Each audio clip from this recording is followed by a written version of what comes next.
Cet événement crucial nous offre l'opportunité de scruter avec lucidité et honnêteté l'état de notre système judiciaire, d'identifier les défis qui entravent son fonctionnement et de tracer ensemble les voies de sa renaissance. Ma présence en ce lieu n'est pas un simple acte protocolaire destiné à être inscrit dans les lettres de noblesse du ministère de la Justice.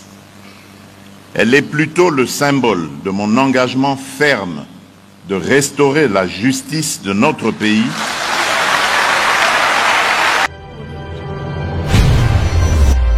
En cas d'appel et en assemblée, là qu'on a retenu à Moutu et Zaké, photo bundisa impunité. Biso to accompagné makanisi ya mokonzi pe ya ministre pour bongisa appareil judiciaire na biso oyo eza malade.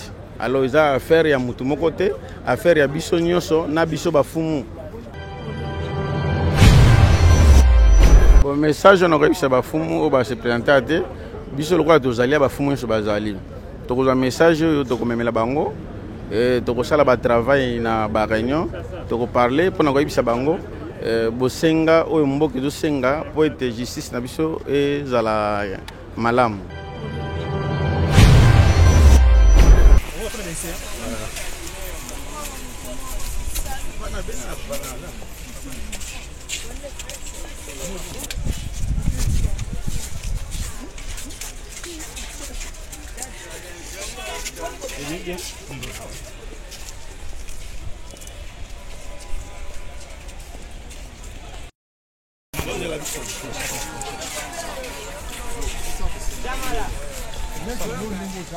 Honorable président de l'Assemblée nationale, honorable président du Sénat,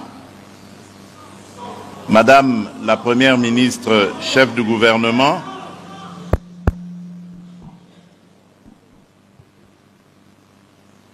Monsieur le président de la Cour constitutionnelle et président du Conseil supérieur de la magistrature, Madame et Messieurs les membres du bureau du Conseil supérieur de la magistrature, honorables députés et sénateurs, Mesdames et Messieurs les membres du gouvernement, Monsieur le Président du Conseil économique et social, Messieurs les membres des institutions d'appui à la démocratie, Mesdames et Messieurs les membres du corps diplomatique et représentants des organisations internationales accréditées en République démocratique du Congo, Monsieur le bâtonnier de l'Ordre national des avocats, Mesdames et Messieurs les représentants du système judiciaire en vos titres et qualités respectifs, distingués invités, Mesdames et Messieurs, c'est avec une profonde solennité et un immense sentiment de responsabilité que je me tiens devant vous aujourd'hui à l'occasion de l'ouverture des États généraux de la justice en République démocratique du Congo. Cet événement crucial nous offre l'opportunité de scruter avec lucidité et honnêteté l'état de notre système judiciaire, d'identifier les défis qui entravent son fonctionnement et de tracer ensemble les voies de sa renaissance. Ma présence en ce lieu n'est pas un simple acte protocolaire destiné à être inscrit dans les lettres de noblesse du ministère de la Justice. Elle est plutôt le symbole de mon engagement ferme de restaurer la justice de notre pays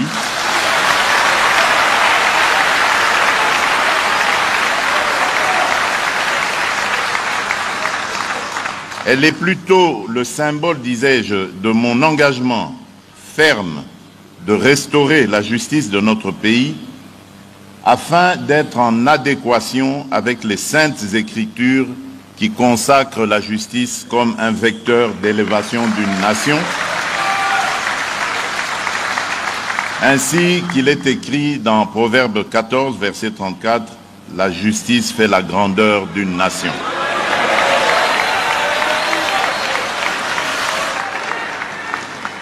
le peuple congolais, au nom de qui, conformément à l'article 149 alinéa 3 de la Constitution, la justice est rendue, exige une justice qui porte haut les valeurs d'intégrité, d'impartialité et d'équité. Très souvent, nos concitoyens se sentent trahis lorsque les principes fondamentaux de la justice sont bafoués par certains acteurs pour satisfaire leurs intérêts personnels et leur appétit du gain indu. En tant que magistrat suprême, c'est avec détermination que je me tiens ici pour affirmer que notre appareil judiciaire sera restauré, bon gré, mal gré.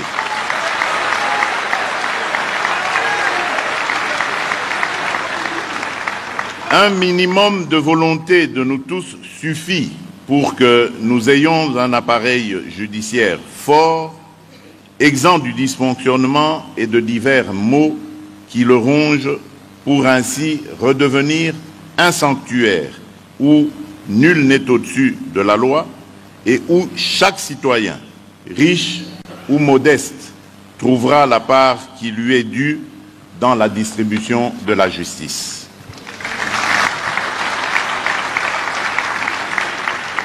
Malgré quelques avancées, les défis demeurent immenses et pressants.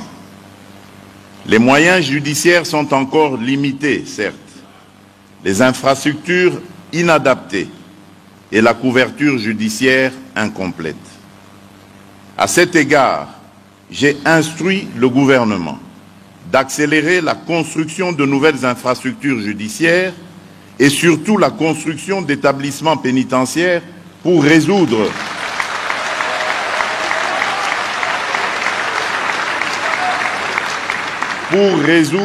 l'épineuse question de la surpopulation carcérale à laquelle nous faisons face actuellement. J'attache du prix à cette question.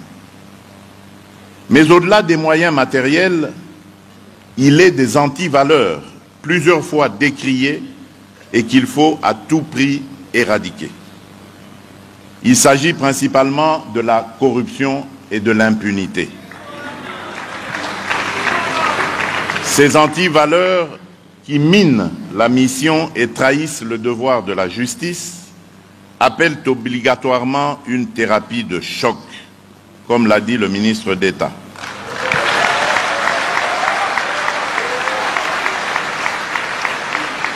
Mon engagement à ce sujet est solennel et inflexible. Notre justice sera purgée de ces fléaux pour que le statut du peuple congolais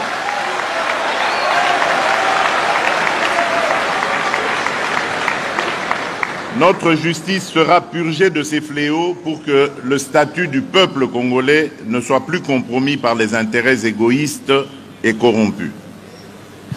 Mesdames et messieurs, face au tableau sombre dressé ci-dessus, il est temps de se ressaisir et de dresser sans complaisance un état de lieux exhaustif de la situation de notre système judiciaire afin de trouver des solutions à même d'y remédier. C'est donc l'occasion pour moi de rendre hommage à l'ensemble des membres du gouvernement et au bureau du Conseil supérieur de la magistrature pour leur collaboration dans l'organisation de ces assises. Je tiens à exprimer mes encouragements au ministre d'État, ministre de la Justice et garde des Sceaux,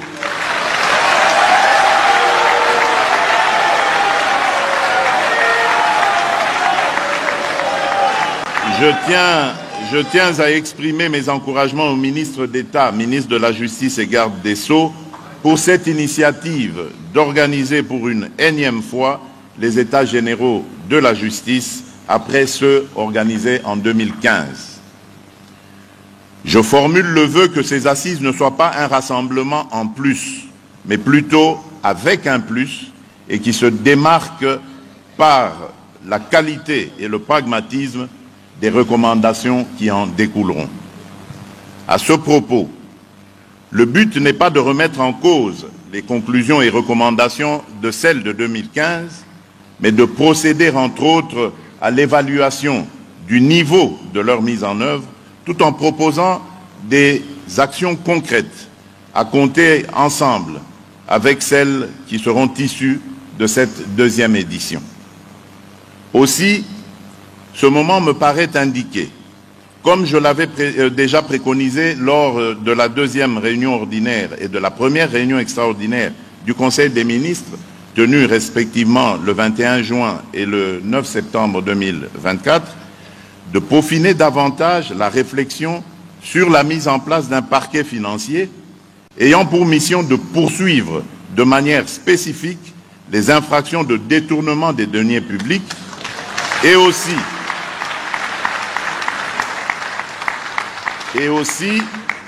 sur la possibilité de créer un service national du renseignement pénitentiaire qui devrait être capable d'anticiper et de prévenir des évasions à répétition que nous connaissons et qui aura notamment pour mission de coordonner efficacement la surveillance et la sécurité au sein de nos établissements pénitentiaires. Par ailleurs, nous devons également penser à moderniser notre appareil judiciaire, notamment en y insérant l'utilisation de technologies numériques pour faciliter les procédures et réduire les délais de traitement des affaires. Ces trois exemples ne devraient pas limiter l'imagination débordante de ces assises. Je vous exhorte donc à préserver, à travailler sans relâche pour le renforcement, l'efficacité, la cohérence et la crédibilité de notre système judiciaire.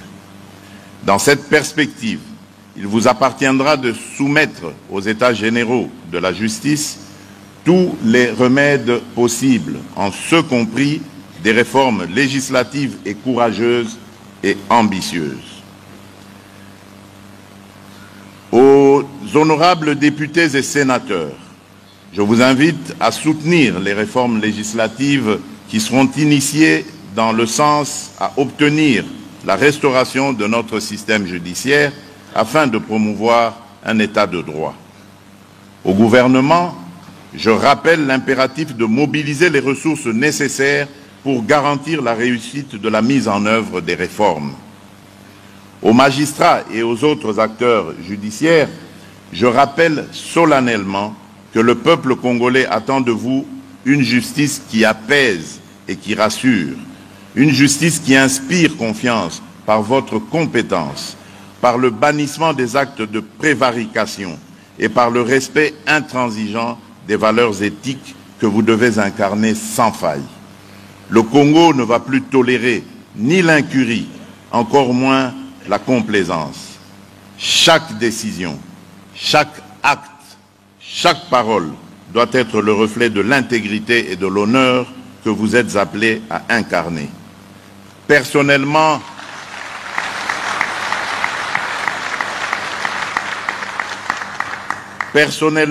je crois en vous et que, loin d'être la risée de la société, vous pouvez encore donner le goût de ce noble métier à nos enfants pour qu'ils aspirent à devenir des magistrats et à appartenir à votre corps d'élite. La nation vous observe et sachez que tout manquement, toute défaillance, tout compromis avec la probité et la droiture sera désormais sanctionné.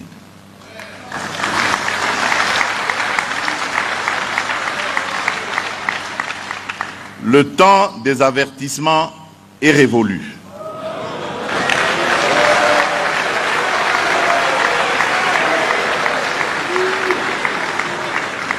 C'est avec une fermeté sans concession que seront prises les mesures nécessaires pour extirper des rangs de la justice ceux qui trahiraient leur mission et par ricochet leur serment.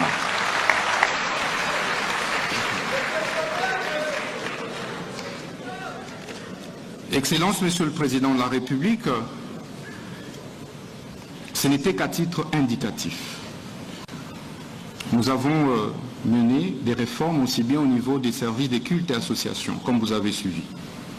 Aujourd'hui, nous avons supprimé l'F92 et nous accordons des personnalités juridiques aux églises. Et nous avons instauré les systèmes d'identification de tous les pasteurs. C'est en cours. Pour pouvoir, Excellence, Monsieur le Président de la République,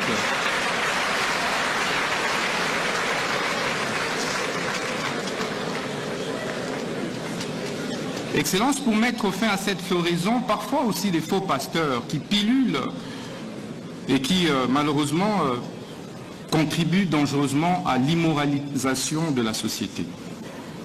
Nous allons donc exiger un permis de culte pour tout celui qui devra se présenter devant ses paroissiens ou ses fidèles.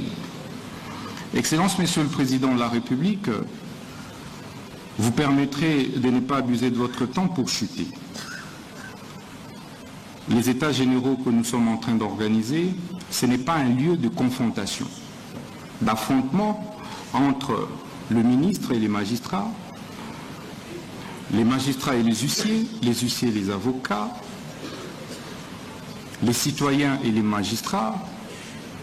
C'est plutôt un cadre des prises de conscience collective, des remises en cause systémiques et systématiques, des pratiques que nous avons observées pendant des décennies et qui malheureusement ont démontré leurs limites et ont détruit notre système judiciaire. C'est qu'ensemble, en travaillant main dans la main, que nous allons parvenir à redresser notre justice. Ce n'est donc pas la justice, encore moins du gouvernement, mais c'est une initiative collective. J'invite donc les uns et les autres à travailler de telle manière que nous puissions avoir des recommandations. Tomoni, vous avez invité par rapport à appel Nabiso, chef de l'État Salaki, à des critères qui états généraux. Alors, participation à l'Oroni a moto récupéré na Katia assemblée appel il y a chef de l'État. Bon, na Katia appel il y a assemblée. Là qu'on a retenu à moto ezaki photo bundisa impunité. Biso to accompagné makanisi ya mokonzi pe ya ministre pona ko bongisa appareil judiciaire na biso o isa malade.